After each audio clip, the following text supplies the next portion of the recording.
आसन है, नाभि के दोनों ओर लगा दो, पीछे से ऐसे मुट्ठियां मिली हुई, घुटने सामने मिले हुए, एड़ियां बाहर कर, पंजे अंदर, सांस बाहर छोड़ा, आगे झुक गए।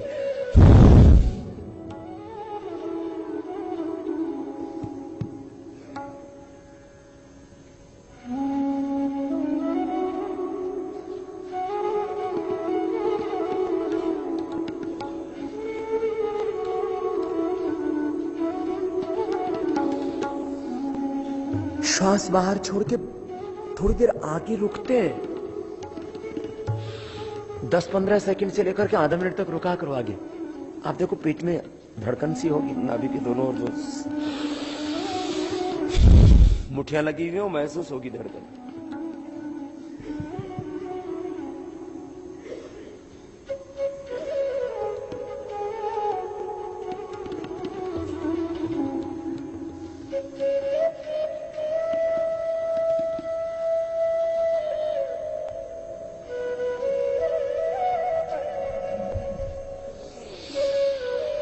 आगे झुक के ना थोड़ी देर आगे रुका करो।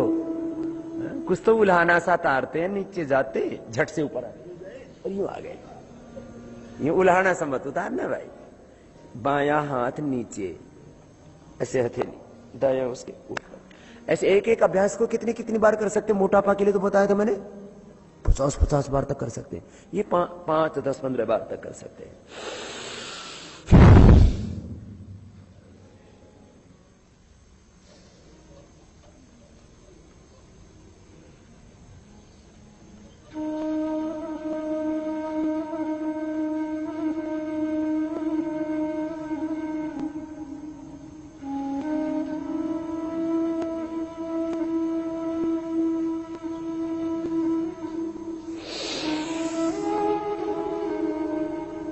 आगे झुक करके फिर थोड़ी देर रुकते हैं ना, तो फिर पूरा पेट अंदर से ठीक होता है, फिर पूरा पेट भी सेट होता है इसमें, और पेनक्रियाज एक्टिवेट होता है। सांस को बाहर छोड़ के बाहर रोक देते हैं, अंदर मत भरना जितनी देर आगे झुके रहते हो।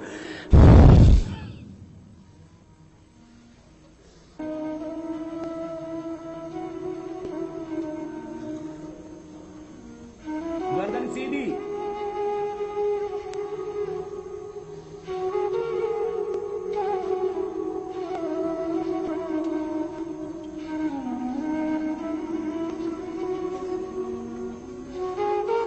ये गैस्ट्रिक के लिए भी बहुत अच्छा है, कब्ज के लिए भी बहुत अच्छा, पेट के लिए तो अच्छा है, लेकिन डायबिटीज के लिए भी विशेष है। तो शुगर की बीमारी के लिए एक तो ये मंडो का आसन, फिर दूसरा शस्कासन भी कर सकते हो, उससे भी सामान्य लाभ होगा।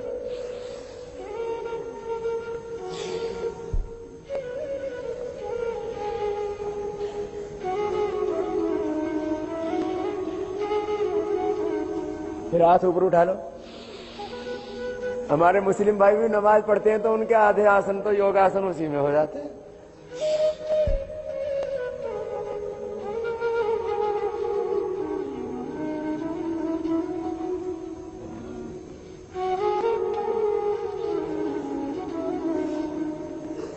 फिर हाथ ऊपर उठा दिए और दोनों हाथ साइड से नीचे ले आए, ऐसे पैर सीधे। शुगर के लिए ये लाभ क्यों करते हैं आसन? शुगर होती क्यों है?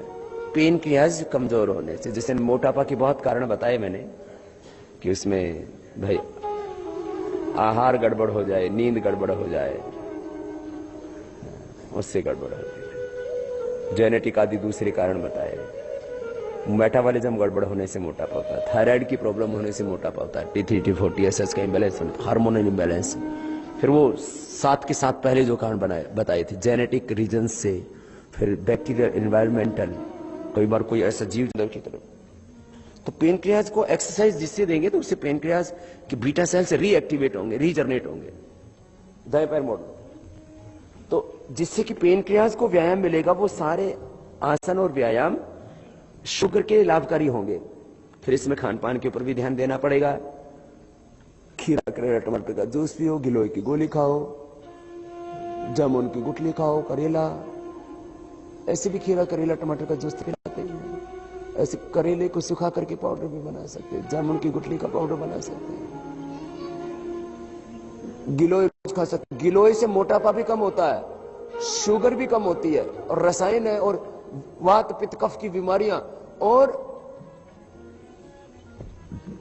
सर्दी जुकाम बुखार से लेकर के टीबी और कैंसर तक की बीमारी अच्छी होती है गिलोय से। तो गिलोय तो सबको लगाना। मैंने बताया था 5-7 जड़ी बूटियों के पौधे पैर में होने चाहिए। दाहिना पैर सीधा बाएं। अब देखो ऐसे बाएं पैर मोड़ लिया, अब दाएं हाथ ऐसे डाला, क्रॉस करके हाथ ऐसे लेके आई, ऐसे, और यूं घूम गए। घुमा के देखो, पेट पे बहुत जोर पड़ता है।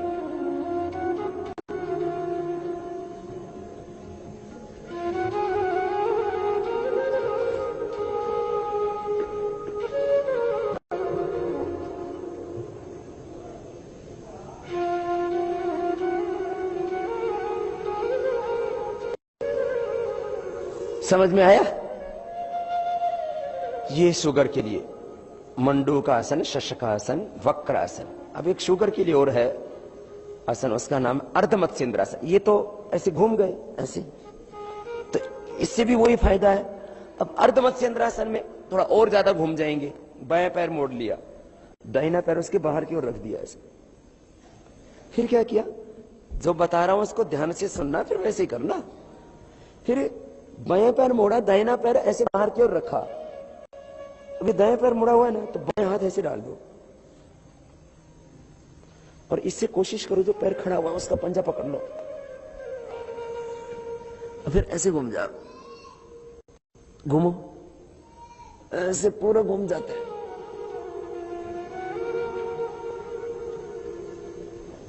घुमा हुआ है पूरा पेट के ऊपर। घूमोगे तो आएगा ना।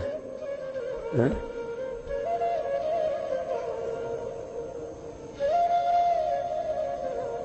ऐसे ले जाना हाथ, फिर दूसरी तरफ से दाहिने पैर मोड़ लो, बायां पैर ऐसे रख लो क्रॉस करके दाहिने पैर की बाहर की ओर, फिर ये हाथ ऐसे ले लिया। अब शरीर में अकड़ बहुत है, तो पकड़ कहां से होगी?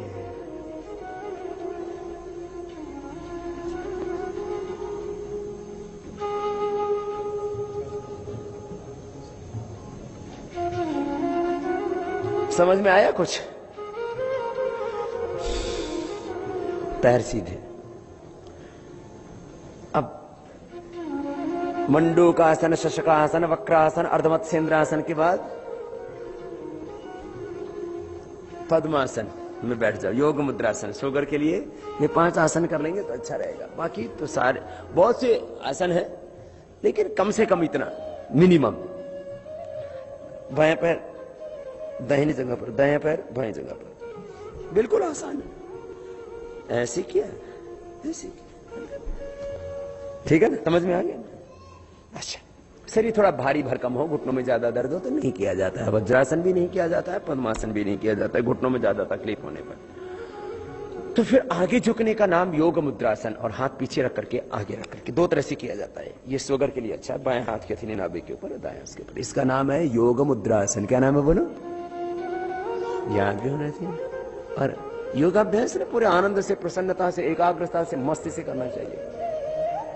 ये जीवन का सिद्धांत है और योग का भी सिद्धांत है। जिस काम को करो दिल लगा के, मन लगा के करो, एकाग्रता से करो, और जिस काम को करो उस समय उसी में पूरा ध्यान होना चाहिए। इसी को बोलते हैं योग, ध्यान योग। यही है सहज योग, यही है जीवन योग।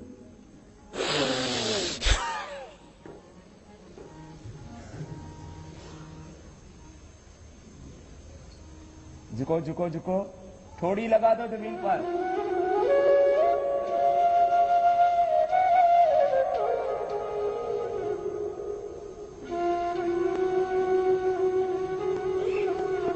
बोले बाबा थोड़ी लगा तो दे, लेकिन बीच में ही पेट देवता अड़ जाते, ब्रेक लग जाते, ट्रैफिक जाम। कुछ तो चालाकी करते हैं, आगे झुकते समय फिर हाथ यूं कर ले। ये चालाकी वाला काम नहीं चलेगा भाई। यहां रहेंगे तो पेट पर दबाव डालना है ना, तो पूरा दबाव पड़ेगा पेट पर, पेन की आस पर। फिर हाथ पीछे रख लो, फिर आगे झुक जाओ। आगे झुकेंगे, अब क्या होगा, अब ये कोहनी, ये जो एड़ियां है ना नाभि के दोनों ओर लग जाएंगी।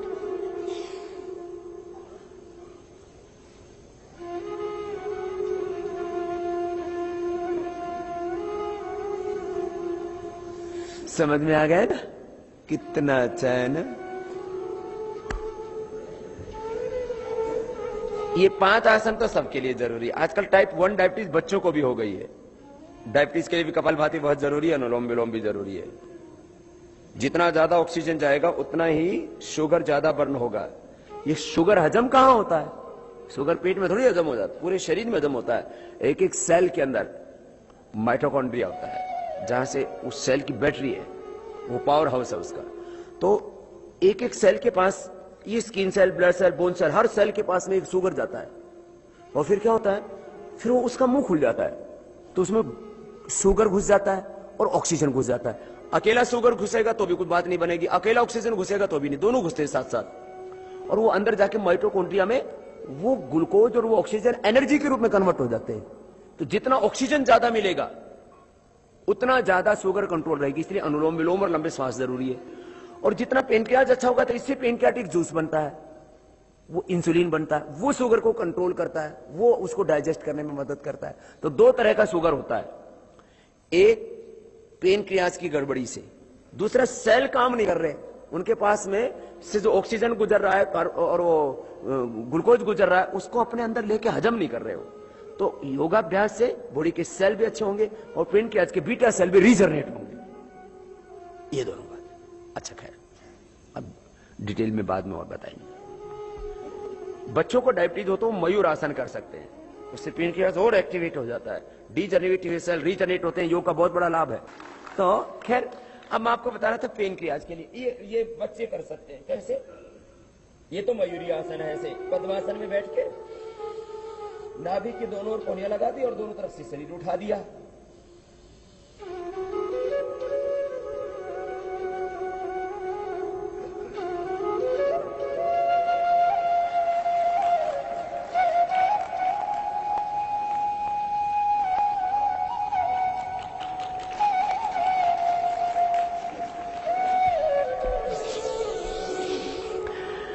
जोर पड़ता है इसमें।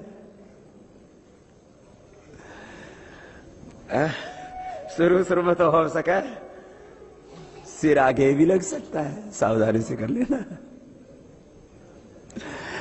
तो ये शुगर के लिए बहुत अच्छा, चेहरा भी लाल हो जाता है एकदम से, और हाजमा बहुत अच्छा हो जाता है। मयूरासन कहते हैं, मोर पत्थर पुत्र भी खा लेता है तो हजम हो जाता है। बोले इसका हाजमा तो मोर जैसा है। ये खैर